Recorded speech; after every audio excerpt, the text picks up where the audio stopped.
I said to tell the truth. Rich Dad came back. The truth about what? I asked. How you're feeling, Rich Dad said. You don't have to say it to anyone else, just yourself. You mean the people in this park, the people who work for you, Mrs. Martin, they don't do that? I asked. I doubt it, Rich Dad said.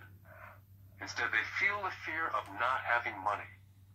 Instead of confronting the fear, they react instead of think. They react emotionally instead of using their heads, Rich Dad said, tapping us on our heads. Then they get a few bucks in their hands, and again the emotion of joy and desire and greed take over. And again they react instead of think. So their emotions do their thinking, Mike said. That's correct, said Rich Dad. Money is running their lives, and they refuse to tell the truth about that. Money is in control of their emotions, and hence their souls. Rich Dad sat quietly, letting his words sink in.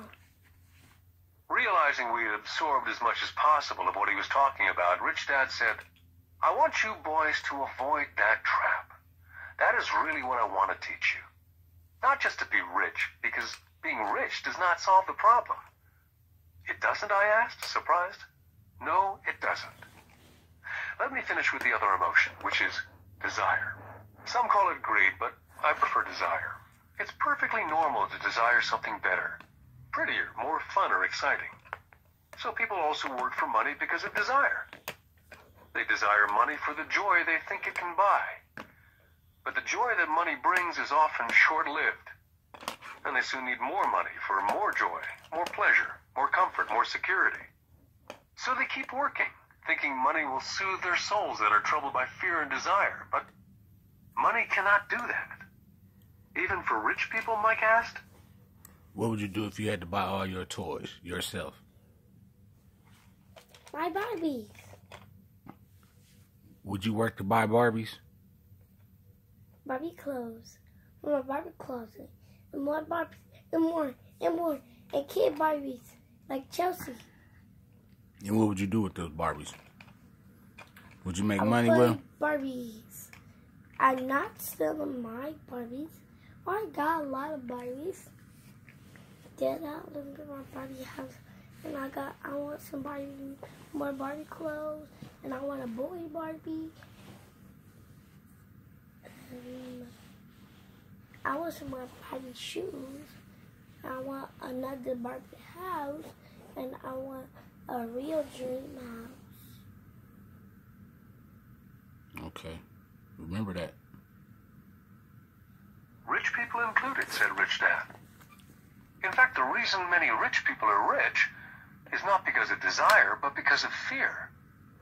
They actually think that money can eliminate that fear of not having money, of being poor. So they amass tons of it only to find out that the fear gets worse. They now fear losing it. I have friends who keep on working even though they have plenty. I know people who have millions who are more afraid now than when they were poor. They're terrified of losing all their money. I want to teach you to master the power of money, not be afraid of it. And they don't teach that in school. If you don't learn it, you can become a slave to money. Can I get my phone? It was finally making sense. He did want us to widen our views, to see what Mrs. Martin could not see, his employees could not see, or my dad for that matter. He used examples that sounded cruel at the time, but I've never forgotten them. My vision widened that day, and I could begin to see the trap that lay ahead for most people. You see, we're all employees, ultimately. We just work at different levels, said Rich Dad. I just want you boys to have a chance to avoid the trap. Stop poking me. The trap caused by those two emotions, fear and desire. Use them in your favor, not against you. That's what I want to teach you. I'm not interested in just teaching you to make a pile of money. That won't handle the fear or desire. If you don't first handle fear and desire and you get rich, you'll only be a high-paid slave. So how do we avoid the trap, I asked. The main cause of poverty or financial struggle is fear and ignorance, not the economy or the government or the rich. It's self-inflicted fear and ignorance that keeps people trapped. So you boys go to school and get your college degrees. I'll teach you how to stay out of the trap. The pieces of the puzzle were appearing. My highly educated dad had a great education and a great career, but school never told him how to handle money or his fears. It became clear that I could learn different and important things from two fathers. So you've been talking about the fear of not having money. How does the desire of money affect our thinking? Mike asked. How did you feel when I tempted you with a pay raise? Did you notice your desires rising? We nodded our heads. That's just a little game. The truth is, going to college is bad. We read a book. Something like that.